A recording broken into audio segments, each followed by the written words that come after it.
maintenant il faut que nit ñi ñu ñu dissocier ñaar c'est-à-dire ñu xàjjale ñaar. mooy kenn mënul xam lu nekk si xolu nit. c'est vrai. tu vois tey Sankara dafa ànd di xeex ak Compaoré. Sankara dafa ne wax nañ ko ne ko Compaoré da ko bëggoon rey. mais moom dane bu nekkee Compaoré jóg na pour rey pour coup d'état ma kenn mënu si dara. parce que dafa joxoon confiance totale. te les individus aussi dañuy changer. xam luy changer mooy. yow mën nga dugg si combat nga dugg si nga am benn engagement total. maintenant au fil des années da ngay changer socialement. li ngay changer socialement mooy lan mooy te loolu tamit am na journaliste am na corporation yëpp. c'est vrai. que dugg nga bi ngay dugg da nga ci dugg ak xadar. de xam nga ne amul lu bëri nga lay bañ. mais après aussi am noo meloon tu vois mais léegi après nga dem nga commencé am ay xarit ñu politicien wala leneen xam nga ñoo xam ne nii ñu ngi lay peut-être mettre dans des conditions sociales yoo xam ne nii jóge nga si benn néeg boo doon loué léegi yaa ngi si appartement peut-être léegi yaa ngi si kër lëmm xam nga léegi am na oto yoo xam ne doo ko dawal am na yoo xam ne doo ko kii nga dem ba loolu noonu tu tiens à ça et tu ne veux pas revenir vers la vie bu njëkk ba. fi nga nekkoon. léegi loolu nag si la yuqu engagement nekk. mooy quand tu n'es pas prêt à renoncer à des privilèges. à un statut social tu ne peux pas être engagé. tu ne peux pas être engagé.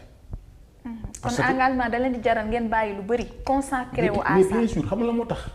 qu'est-ce qu'on est censé comprendre balaa ngay continuer tuuti. xam nga expliquer noonu. bon peut-être que mën na xaw a jaxasoo mais li ma bëgg wax mooy. gis nga quand je dis engagement mooy dafa am liberté boo xam ne liberté de nit moo koy moom la des fois ñoom politiciens di wax ñu ne jox nañ justice liberté maintenant la liberté elle est individuelle c'est-à-dire nit ki si boppam moom mooy libre. yaa koy may sa bopp. mais nit dañuy teg ay système boo xam ne duñu la may nga libre maintenant yow boo bëggee libre il faut nga génn système boobu. la moo tax ma ne engagement il faut que nga renoncer nga mën a renoncer si ay. statut de vie sociale. waaw statut de vie sociale c'est-à-dire que tu ne tiens pas en statut de vie sociale. parce que dafa metti tey ñi nekk ci pouvoir bi ngeen xool xeex ndaw et tout. léegi ñoom ñu xëy am ay lu ñuy wax teraanga Sénégal fi la ñu am teraanga. sa famille sa yaay sa ay jabar yooyu yëpp ñu nekk ci benn statut. ay politiciens bëgg a garder statut boobu noonu. yow nga nekk ko xam ne nii da ngay xeex pour ñooñu loolu ñuy yore ñu ñàkk ko. nga foog na ñooñu dañuy toog nii rek non. dañuy essayer ay méthodes yu bëree bëri. première méthode mooy dañuy ñëw ñu approcher mooy diplomatiquement mooy man politicien la jox nañ ma budget am naa agence direct DG la wala ministre la dara. ma gis ne maas mi kat. vraiment man sonal na ma ci yenn kii mën naa la wax maas ma ne damaa bëgg jox la tel marché xam nga après kii ma jox la marché boobu mën naa maas xam nga woo la ne la foo nekk yaa ngi sa kër waaw ma seet si la sa kër ñu commencé am rapport boo xam ne nii c'est assez complexe mu ñëw yow nekkoo fa ma ñëw sa ginnaaw waxtaan ak sa jabar xam nga sàmmoonteeg moom kóllëre jox ko 200 000 sa jabar ak sa xarit bi de baax na yàlla mu fekk sa yaay jox ko 50 000 ngay ngénte ma indi la xar. nga am problème waaw nga am problème sa yaay feebar. nga woo wax ma ko ma yóbbu ko France. xam nga tu as de compromettre sans savoir. maintenant le jour où tag Maas est épinglé parce que doon def dara. léegi yow dañ ngay taxawee. c'est ça que je dis que moo tax yenn relation yi boo nekkee ci yenn position yi. waroo ko mën a am te loolu c'est valable quand je dis que c'est valable pour toutes les corporation dafa valable aussi pour le journalisme te li may wax même bien boo leen ko comment dire bu ñu boo leen amee xel. waaw non message bi nga bëgg a véhiculer exactement day am ci benn contexte bu muy tegee. mooy que tey ñoom am na loo xamante ni moom lañ bëgg a xeex comme moom lañ bëgg a jël comme engagement dans la société sénégalaise. ci seen biir nekkin. il faut ñuy jéem a régulariser wu ci li nga xamante ni moom lañ tàmmoon comme statut de vie sociale. donc tey dafa mel ne masse ñu bare ñu nekk ci contexte bi ngeen nekk yéen comme nekk ay combattants pour bëgg a xeex ak yooyu dafa am lu ñuy bëgg di àbbu pour mu nekk seen dund te dafa xaw a jiwlu ak li nga xam ne lañ bëgg fësal ci kanam. léeg-léeg ngeen paradoxal ñenn ñi. waaw kay léeg-léeg ñu xam nga paradoxal man kan laa jàpp ne moom mooy vraiment l'activiste modèle mooy Guy Marius. Guy Marius Sagna. waaw xam nga Guy Marius boo xoolee si at yi mujj rek la ko Sénégalais yi découvrir xam nga. ba teg ko fi ñu ko teg man dama génn album tuddee ko GMS ma tuddee ko Guy Marius. Guy Marius. musuma jox dara. mënuma jox lu nga xam ne nii lu fees sama bët la te xam naa ne peut-être am na loo xam ne nii man yor ma benn wala ñaar wala ñetti oto. donc te moom oto lañ koy oto comprendre nga. ma bind benn son boo xam ne mi ngi tudd Bébé Sagna. Bébé Sagna mu nekk son boo xam ne boo defee YouTube di nga ko gis. may way doomam xam nga may way doomam en fait. dama koy wax ne ko sa papa jàppal na jàmbaar la ak lépp lu ñu nga wax sa maam ne na bëggul dara. sa yaay des fois mu mere ko xam nga parce que lii laa doon wax mooy tey man.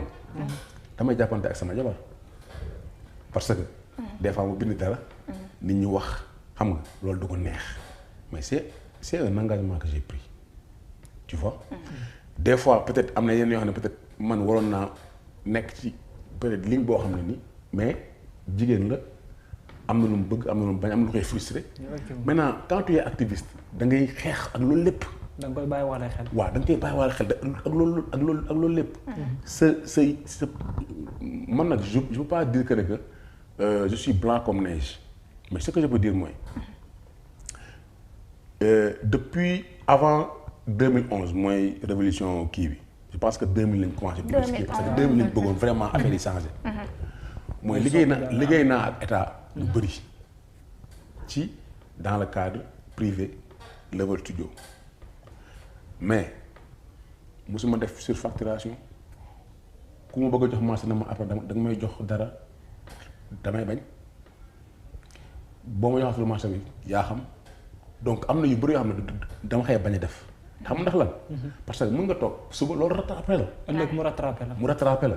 donc ce que je dis mooy quand on décide de s'engager da nga war a mën a renoncer ci ay privilèges yu bëri. parce que un engagement n'est pas facile. Est-ce que kilifa loolu moo ko manqué c'est ce que tu veux dire.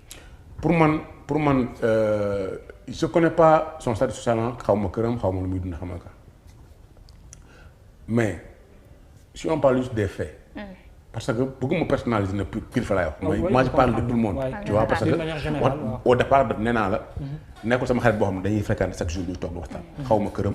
xaw ma jabaram xaw ma ndax oto boobu dawal yëpp xaw ma ko. mais tu peux parler au nom de tous les acteurs. waaw c'est-à-dire pour juste que la question que tu poses spécifiquement que c'est pas juste la réponse que je vais donner nekkul spécifiquement pour kilifa. parce que je ne parle pas juste de kilifa mais ce qu'on peut analyser sur les faits de la vidéo mooy xarit bi ko wane xarit boobu ban rapport la amoon na kilifa. gis nga boo nekkee artiste. te loolu c'est valable pour tous les artistes. boo demee si Wally Seck des fois nga dégg Wally Seck problème benn oto wala problème kii. bëri na si yenn saa yi mën nga dégg Youssou Ndour xam nga mën nga dégg wala nga nekk footballeur bu célèbre. bu nekkee ne da nga nekk artiste boo xam ne président mën na la invité mën nañ la invité grand théâtre mën nga jékki-jékki ñu invité la ambassade tel mën nga jékki-jékki foofu yëpp am nga parce que sa statut d'artiste moo la ko may. wala sa statut de. li nga liggéey ci côté engagement comment dirais civil moo la ko may. yow da ngay am ay entrées yoo xam ne c'est facile mais c'est pas facile pour des gens ordinaires mais am na koo xam ne nii mi ngi ci ordinaire la de mais mi ngi def ay deal ci suuf day sàcc wala may ki jël donc mi ngi am xaalis boo xam ne xaalis boobu mënu ko légitimer. c'est-à-dire kon koo xam ne nii même sa famille sax xamul sax lu muy dunde mais mi ngi am xaalis. mi ngi illégal ci li muy def. waaw illégal. en général loolu noonu boo xoolee. parce que le monde partout c'est pareil France États-Unis boo xoolee rappeur américain yi. ñu si bëri rek ñoo xam ne dañuy ñëw ay dealers de drogue lañ.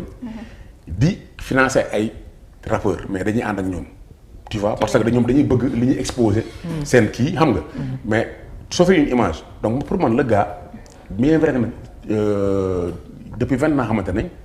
mais le gars depuis 20 ans mën naa ne il a caché sa vraie nature à Kilifeu parce que on l'a pris on l'a arrêté depuis le 14 mi ngi prison. kii Thierno moom mi ngi prison. mi ngi prison ñu ngi ko jàpp muy cambriolé aux Almadies te. mooy le gars bi filmé Kilifeu. Kilifeu waaw te waa jooju on la gars yi il l'appelle le cambrioleur des Almadies parce que ñooñu ñëpp am naa xarit boo xam ne nii. c'est sama rak xaritam cambriolé la fa. donc bëri na ay fu ñu cambriolé te buy cambriolé il vient avec une belle voiture ay yére bu duggee après mu changé mu dem def li muy def après mu daal daw. donc on l'a pris en flagrant délit. ñu ko jàppee en flagrant délit il a dit que moom activiste la am na ay activiste ba gis kii wax si waxi Kilifeu te loolu noonu c'était avant que les vidéos ne sortent. parce que le gars s'est arrêté depuis le 14. le 14 juillet bi génn. 14 juillet bi passé. waaw les vidéos kañ la génn le 28. mi ngi génn le 28. waaw le 28 la génn donc le gars man. bon je ne pense pas que le gars moom moo. joxe vidéo moom moo divulgué affaire yi. je ne pense pas. parce que aussi lépp logique la rek da nga xalaat li ngay wax. ku nekk prison tamit. waaw quand on l'a arrêté. après les autorités judiciaires ñoom dañuy am possibilité mandat dem perquisitionner këram otoom ay matériels yëpp jël ko. ils peuvent voir la vidéo. Maintenant s'ils voient la vidéo maintenant comment ça se fait que la vidéo après se retrouve chez Leral loolu Leral ne dira jamais fan la jëlee vidéo parce que en tant que journaliste. ñoom ils ont. souci duñ ko dévoiler. tu vois mais quand tu regardes mooy boo nekkee ku xam day bëri ñuy tafu sa ginnaaw des fois doon xam de. mais ñooñu ku si nekk dafay ñëw ak benn motivation pré mooy boo demee pare ñu fatal la day jël ok peut-être que échangé na ay numéro ak liste waaw kii xam nga des fois mu jékki-jékki woo la dara xam nga waaw maa ngi lay passe kii xam naa masse de après xam nga passe la masse xam nga après yow ça te rend confiance nga kii xam na masse et je pense que le gars c'est comme ça qu'il a fait c'est-à-dire lépp lu mu doon li Kilifeu doon naan loolu teranga la pour man le gars il investissait sur une relation boo xam ne moom day siy gagné. da koy servir mais 20 ans d'amitié couverture. te 20 ans d'amitié. C'est pourquoi je dis que les gens tu ne les connais pas toujours et je te dis mais amoon na benn kii bi ñu jàppoon benn douanier. et vous vous rappelez mooy douanier mu faux douanier. boo xam ne am na jabar am ay doom am ay kii yëpp. pendant des années. il s'est fait passer pour un journal douanier te pourtant il n'était pas douanier. mi nga jàppee sax jabar ji dafa kii dafa et man mooy comme xarit bi ma la wax ne kooku dañ ko cambriolé nee na bi mu demee brigade jabaru waa ji daf na wax naan waa ji du sàcc parce que waa ji dafay kii manque dafay def social ak yooyu moom c'est-à-dire même sa femme était surprise. tu vois donc ku am sa jabar xamul sax wax moom te Kilifeu dafa xam mënul xam nit. tu vois non ça veut dire donc le gars bi ngay expliquer noonu ci relation bi mu am ak Kilifeu ginnaaw bi ñu ko jàppee da ko doon chercher comme couverture ne xam na Kilifeu. mais bien sûr loolu kon moo dugal que ñi jàpp waa ji jàpp ne am na loo xamante ni ci seen biir relation bu. mais bien sûr parce que loolu da koy utiliser comme je dis motivation première mooy il va l'utiliser comme couverture parce que le gars bi ñu ko jàppee. il a pas parlé il a refusé de parler pour dire que. moom xam nga dafa am mission bu mu dox affaire noonu. tu vois et le gars il a été arrêté et il a été jugé pour vol de Land Rover bu rouge. bu nga jàppee mu taxaw ñu dóor ko 5 ans. avant bii ñu koy jàpp avant bii nii. tu vois et il s'est retrouvé dehors et je pense que loolu noonu jaaxal nañu bëri. kon njëkk nañu ko jàpp un habitué des faits. waaw jàpp nañu ko. et c'est quelqu'un boo xam ne nii mais il est connu par les fichiers li ñuy wax les fichiers il est fiché. parce que gendarme xam nañ ko. tu vois donc le gars là il s'est retrouvé dehors alors que il avait sur sa tête mais. une condamnation de 5 ans. une condamnation de 5 ans. tu vois donc pour dire que. pour nit ñi di wax. man je pense que peut-être que le gars il a filmé pour peut-être couvrir xaalis bi noonu jox. te amul peut-être amul décharge yooyu quoi tu vois. Et peut-être qu'il n'avait pas l'intention de sortir de la vidéo, tu vois. Et que maintenant, il s'est trouvé dans une situation où la vidéo s'est retrouvée entre des mecs qui avaient intérêt à nous taquer Kilifeu. Mais salir dans des faits. Wow. Qui ne sont pas des faits complotistes. Ce qu'ils n'ont pas provoqué. Ce qu'on peut dire, moi, les gars, ils veulent comparer le truc de Sonko et de Ousmane kii Sonko et c'est pas pareil. c'est-à-dire les faits là se sont déroulés avant parce que loolu waaw avant lii di xew tu vois après quand ça s'est retrouvé sur leur entre les mains maintenant après bon ils l'ont utilisé pour éliminer je dirais quelqu'un qui empêche de tourner en rond parce que kilifa si kii mujj yi on a vu vraiment qu'il était vraiment très engagé xam nga très vraiment xam nga impact bu mu am tu vois et puis nit ñi aussi ñu ngi ko bëgg parce que am na même en dehors de limite kii nii mais on l'a entendu si affaire terrain yi xam nga mu taxaw di def liggéey bu rafet. affaire waa Sénélec agent yi. waaw xam nga donc fu nekk ñu ngi ko doon woo. xam nga pour mu kii c'est-à-dire représenter. teewal askan. waaw di représenter loo xam ne c'est pratiquement pareil ak. un ardent défenseur et puis tam un combattant. waaw kay xam nga quelqu'un que j'adore dans ses analyses mooy Cheikh Bara Ndiaye bu nekk Walf Cheikh Bara Ndiaye dafa wax ne lan moo tax. Guy Marius Sagna wala Karim Xrum Xax wala Sonko gars yi mënu lañ leen dara mooy kenn mënu leen yàqal parce que ñooñu boo leen jàppee boo tëjee seen compte sax seen compte amul dara kenn mënu leen a non wàcce si classe kii parce que amuñu sax oto bu ñuy dawal ay scooter la ñuy dawal tu vois te mënoo sax téye seen passeport parce que ñoom sax amuñu passeport. donc kooku dafa naqaree état day naqaree xeex ak moom mooy ki nga xam ne nii. socialement. amul privilège bu muy tenir. amul benn statut bu kay état kan la mën a téye mooy ki nga xam ne dafa am ay statut yu mu bëgg a pré. am taxawaay waaw yu mu bëgg a conserver tu vois et même analyse si loolu mooy effectivement c'est une situation qui pour man. qui est vraiment regrettable que ñu jàpp ko pour man en flagrant parce que c'est un flagrant délit tu vois parce que kenn yéenewu ko mais la réalité des choses mooy y a des faits et les faits sont sacrés faits yooyu kenn mënu ko dindi xam nga sànq maa ngi wax ne man j'ai l'impression que les gens mën nañ comprendre léegi pourquoi Malick Sall mu génnoon ne mbëri ñoo génnoon di manifester mën nañ ko comprendre mën nañ comprendre pourquoi waa APR yi bu ñu leen woowee ci plateau ne leen gis na ngeen nervi yi di dóore ñu ne non foofu nervi am man de gisuma nervi. waaw xam nga loolu pourquoi tu peux le comprendre. parce que ñoom ils étaient dans le déni d'une réalité qui existe et que tout le monde a vu. xam nga yow boo gisee loolu filmer ko boo ko tegalee sax mu naan la non léegi lii mais loolu déni la. mais ñoom dañu jàppoon ne ci pouvoir lañ nekk maintenant. tu te retrouves de l'autre côté. benn Ousmane Tounkara muy def déni.